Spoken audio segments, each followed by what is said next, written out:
Hello friends, welcome to our channel ইনফোটেনমেন্টে সকলকে স্বাগত জানাই।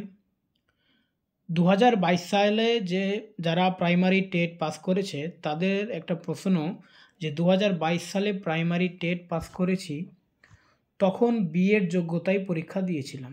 অনেকেই কিন্তু বিএডের পরীক্ষা দিয়েছিল এবং পরবর্তীতে তারা কিন্তু বাতিল হয়ে যায়। তো বলছে তখন বিএড যোগ্যতায় আমরা পরীক্ষা দিয়েছিলাম। তো 2023-25 বা অনেকে কিন্তু 2024-26 সেশনে ডিএডে ভর্তি হয়েছে, ঠিক আছে, ডিএড বা ডিএলএডে ভর্তি হয়েছে। তো বলছে 2023 এবং 25 সেশনে ডিএলএডে ভর্তি হয়েছি, ডিএলএড যোগ্যতায় প্রাইমারির ইন্টারভিউ দিতে পারবো কি, এটা হচ্ছে প্রশ্ন।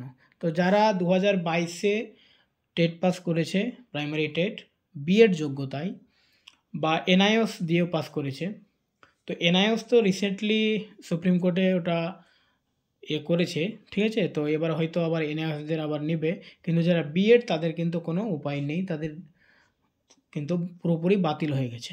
তো এবার যারা বিএড ক্যান্ডিডেট ওরা যদি 2023-25 বা 2024-26-এ ডিএলএড করে তাহলে তারা বসতে পারবে কি না।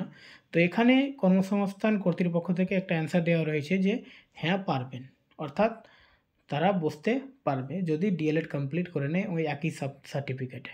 ওকে, তো এই ইনফরমেশানটাই দেওয়ার ছিল।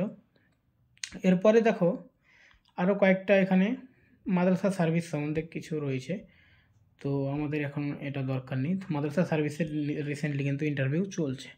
ওকে, থ্যাংক ইউ।